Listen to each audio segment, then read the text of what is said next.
Hello and welcome back to the User's Guide to Bastion with me, Xian.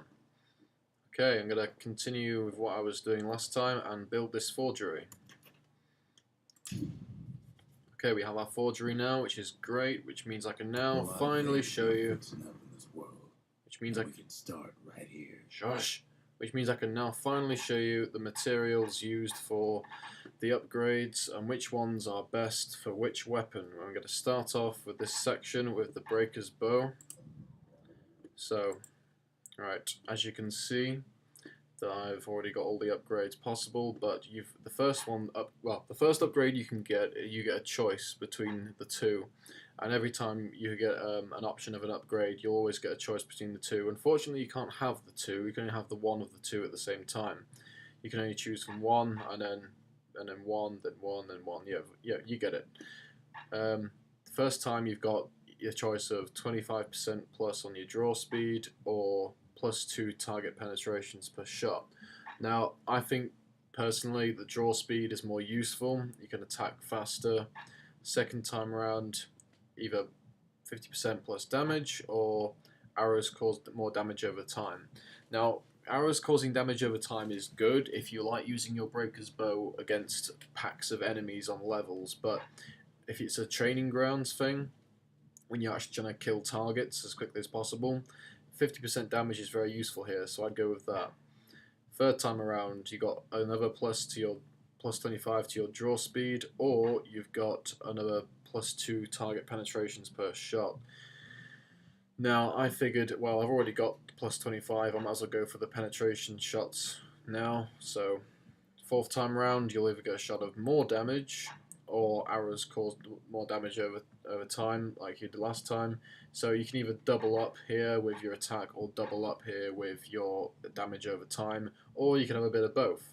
I've gone with more damage because, like I said, with the training grounds, you want as much damage as possible, with the first arrow that you shoot with your target. So, and fifth time around, arrows cause knockback, or arrows stun your enemies. Now, knockback is kind of useful if you want to shoot something with an arrow and then smack it with a hammer or a machete or something. But I thought if arrows can stun them, then that gives me more time to smack the crap out of them with any kind of weapon I feel like. So I just figured stun would be better than knockback. It gives you more time to kill it. So with these four in particular, these extra damage as well as draw speed as well as penetration shots, these will definitely help you get through the training grounds. So now we've done that, we can head on over to the training grounds themselves and mosey on up there. Go to the Skyway. Picked up traces of other cores while the kid was out. Notice that every time you do a level, more other levels will spawn up and appear, so it's up to you which ones you go for next, but we'll worry about that in a minute. We're going to go to the proving grounds, training grounds, whatever you want to call them. Now here, there's a great opportunity to unlock some materials as well as special skills, which I'll show you just in a second. The breakers used to come here for target practice. Used to play a little game. See who could bust the most targets and the fewest shots. Alright, so if you didn't hear what he said, basically you've got to take out as many of these spiky, floaty ball things, whatever the hell they are, you've got to take out as many of them as possible with as least shots as possible. That's how you get your prizes. Each scenario with each weapon is different for the training grounds, as you'll soon see. But in this case, it's pretty straightforward. Now notice these cages representing third, second and first place. Depending on how good you are at the training grounds, you'll unlock a certain prize level. As soon as you get first prize, they will all unlock. Second prize, only 2 will unlock. Third prize, just the 1. So the idea is unlock as many as possible with your trained skills. So I'm going to show you how to get this challenge on the way and how to do it the best way possible. He's focused, he's armed, and he's off. Right, start off by constantly holding down shift. This will give you aim. Now hold down right click. Now keep it held down. Okay, notice the little arrows, the tiny little white arrows underneath me. Now when you're doing this, make sure not to line up the arrows with the actual targets themselves, but the shadows, and you'll see that they'll go straight through all three targets. And second one, we'll line up all the shot. Hopefully, I can't quite see here. There we go. Another 3 down. Now I need to make sure that I don't spoon this up. Right. Okay, gotta do another one here. That was a fail.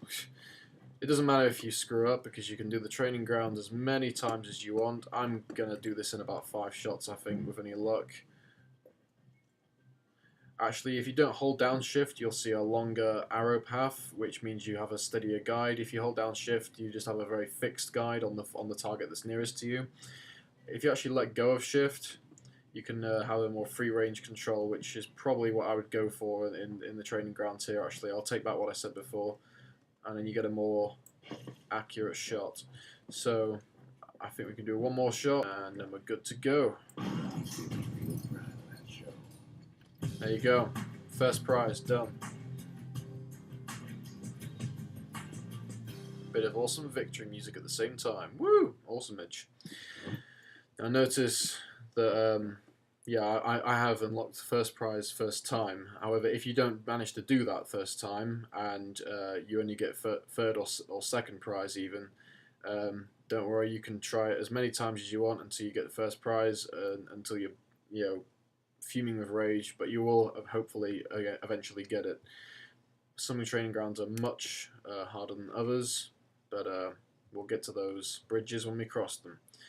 Right, something stringy, it's a bow upgrade, and something fancy is for a gun upgrade, which is we're going to pick up later. This special skill is Breaker Volley. I'm not sure what that is, but I'm sure it's something to do with my Breaker's bow. Usually you'll get a special skill for the weapon that you've used in the training grounds, so let's go and check out what that is when we're back at the Bastion. As soon as you're done with the training grounds, you'll just go straight back to the Bastion, and you can just take it from there, whatever you want to do next. So yeah, that's been the training grounds for the Breaker's Bow. Hope it's been helpful. I'm just now going to go back and quickly show you what this special skill can do for the Breaker's Bow, and we'll take it and replace it with the... I don't believe it when he says he passed the Breaker's challenge. The old man will congratulate you every time you come back from a training ground, so yeah, that's a little bit of a pick-me-up, I guess. Bit of a pick-me-up. Nice. The Calamity saved some of my old books. Guess it's got a sense of humor. Ah yes, now this is... These history books, amongst other things that I'm going to pick up along the way to show you, are basically... they're kind of like proving grounds, but they're basically more like combat rooms. They're basically dream scenarios. You sort of go into this dreamy state in your head, and there are, I think, about 4 of them. There are about 3 or 4 of them, and they're each different with each different enemies inside them. And they're basically a series of fights that you have to go through in waves. They'll send waves of enemies at you, one after the other. Every now and again, they'll drop health potions down, but it won't be often. And yeah, you've got to sort of just basically survive. Each time you do it, it goes up on a leaderboard. And you sort of best time, your best points and times and that kind of thing go up online, I think. So yeah, if you're interested in competing online with other players, then that's what they're for. But they're also there just for your general training. If you want to up your skills with certain weapons or certain combinations of weapons, they're very good for doing that. I won't go into that just yet because it'll take far too much time for this episode, and I'd rather show you it later. So we're going to talk to the stranger just quickly. The windbags used to be alright. Then the Calamity took the floor out from under him.